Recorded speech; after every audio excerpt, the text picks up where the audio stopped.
Ça y est, j'ai trouvé un créneau où je suis libre et où il ne tombe pas des solos. Je vais enfin pouvoir essayer cette nouvelle 1300 GS. Après tous les avis positifs que nous avons recueillis, j'ai hâte.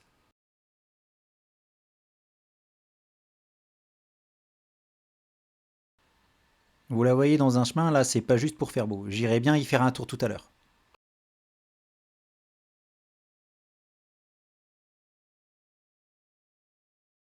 Pour poser le contexte, je roule plutôt tranquille, en mode balade et découverte, quoi, avec un 1200 GSA. Comme ça, ou comme ça.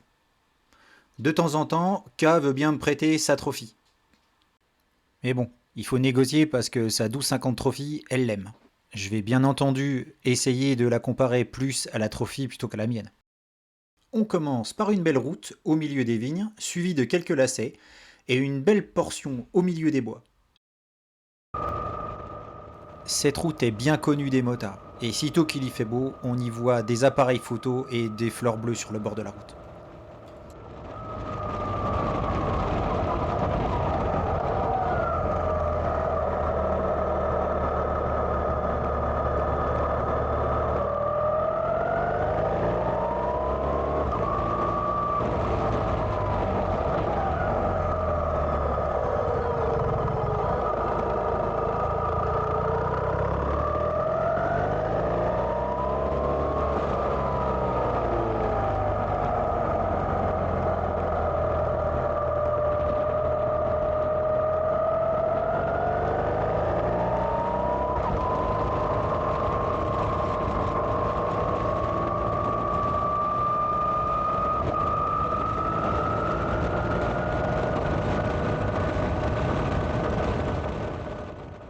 Après ces quelques lacets, ce qui me surprend, c'est cet accra, que je trouve atone. Je suis pas un grand fan du bruit excessif des motos, mais là ça fait vraiment origine.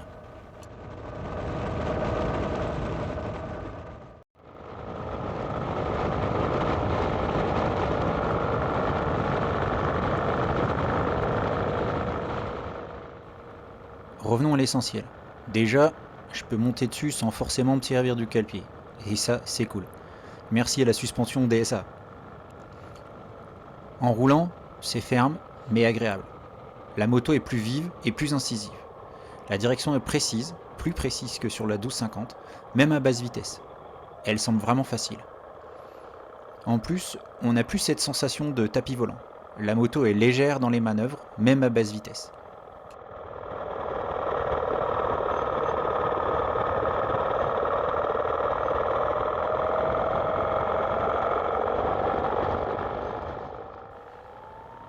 La boîte accroche un peu, mais bon, la moto à 500 km. Par contre, le shifter a fait un bond en avant de dingue. Il est souple, facile.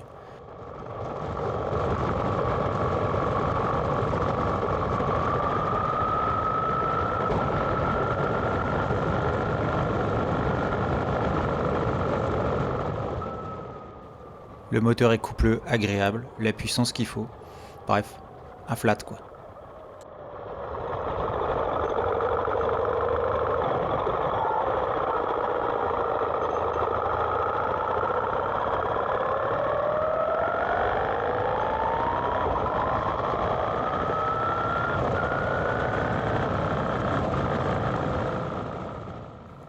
Dans l'ensemble, question agilité, j'ai l'impression de conduire un roadster. C'est juste un truc de dingue sur la route.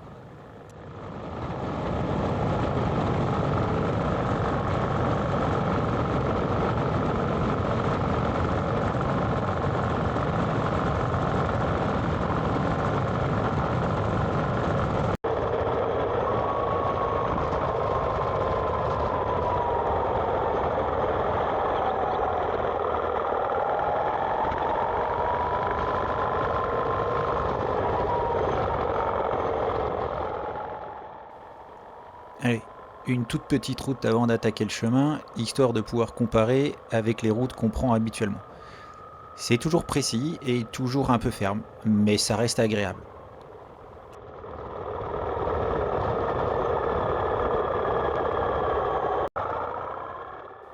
Allez, on passe en mode enduro pour voir ce que ça donne.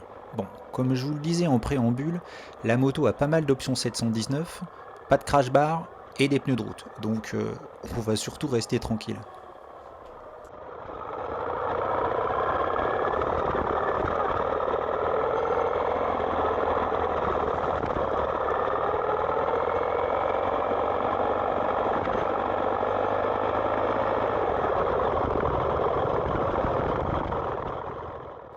Les quelques trous de flaques que je viens de passer me rappellent direct la fermeté que j'avais sentie sur la route.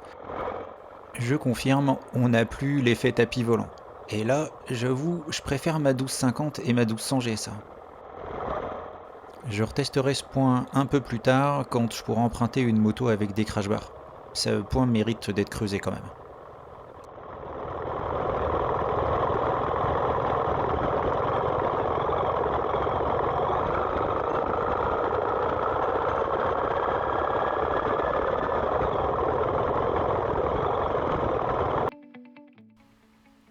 Je vous laisse profiter de la vue drone avec un petit peu de musique.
Allez, on rentre.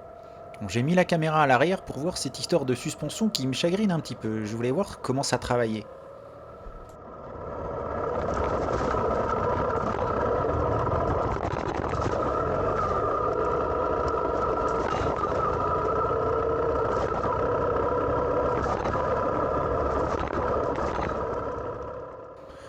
Bon bah comme on peut le voir, c'est ferme quoi. Par contre, la direction est vraiment très précise et c'est super agréable.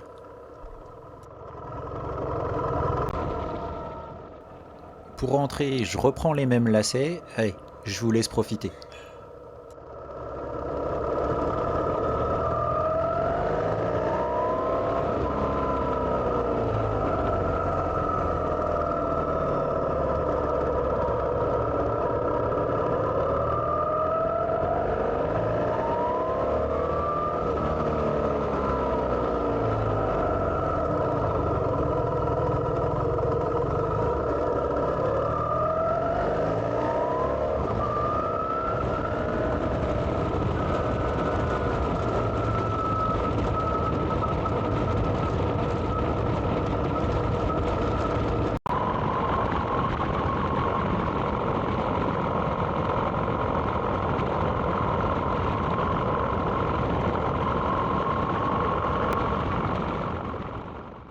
Pour finir, une petite route au milieu des vignes, qui a bien vécu, où on retrouve notre confort ferme, mais agréable. Juste avant de rentrer, j'ai pu essayer le régulateur adaptatif sur le boulevard qui mène à la concession. Bon, j'avoue, je faisais pas trop le malin à essayer cet équipement électronique. Mais ça marche bien. Le radar détecte le véhicule devant, ralentit la moto pour s'adapter à la vitesse. Ça peut même freiner fort. C'est de la sécurité, alors pourquoi pas. Et de toute façon, ce sera très certainement utile pour les gens qui roulent en ville, sur les rocades ou autoroutes.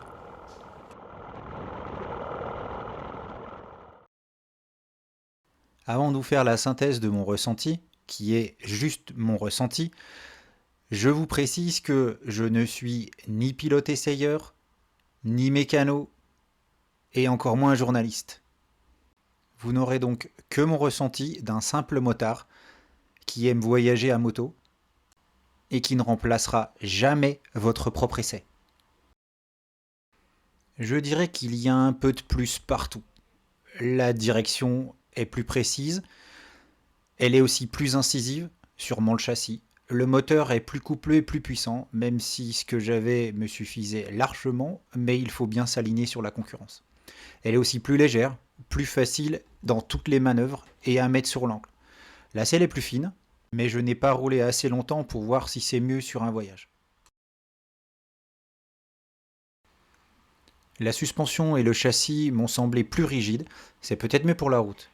On n'a plus cette sensation de tapis volant. Mais ce que j'ai pu ressentir sur le bout de chemin que j'ai fait me paraît trop rigide. Enfin, encore une fois, pour mon propre besoin. Je suis un peu surpris de ce point qui mérite que je m'y attarde à l'occasion. Le shifter, juste waouh. Un régal, on n'utiliserait que ça tellement il est mieux.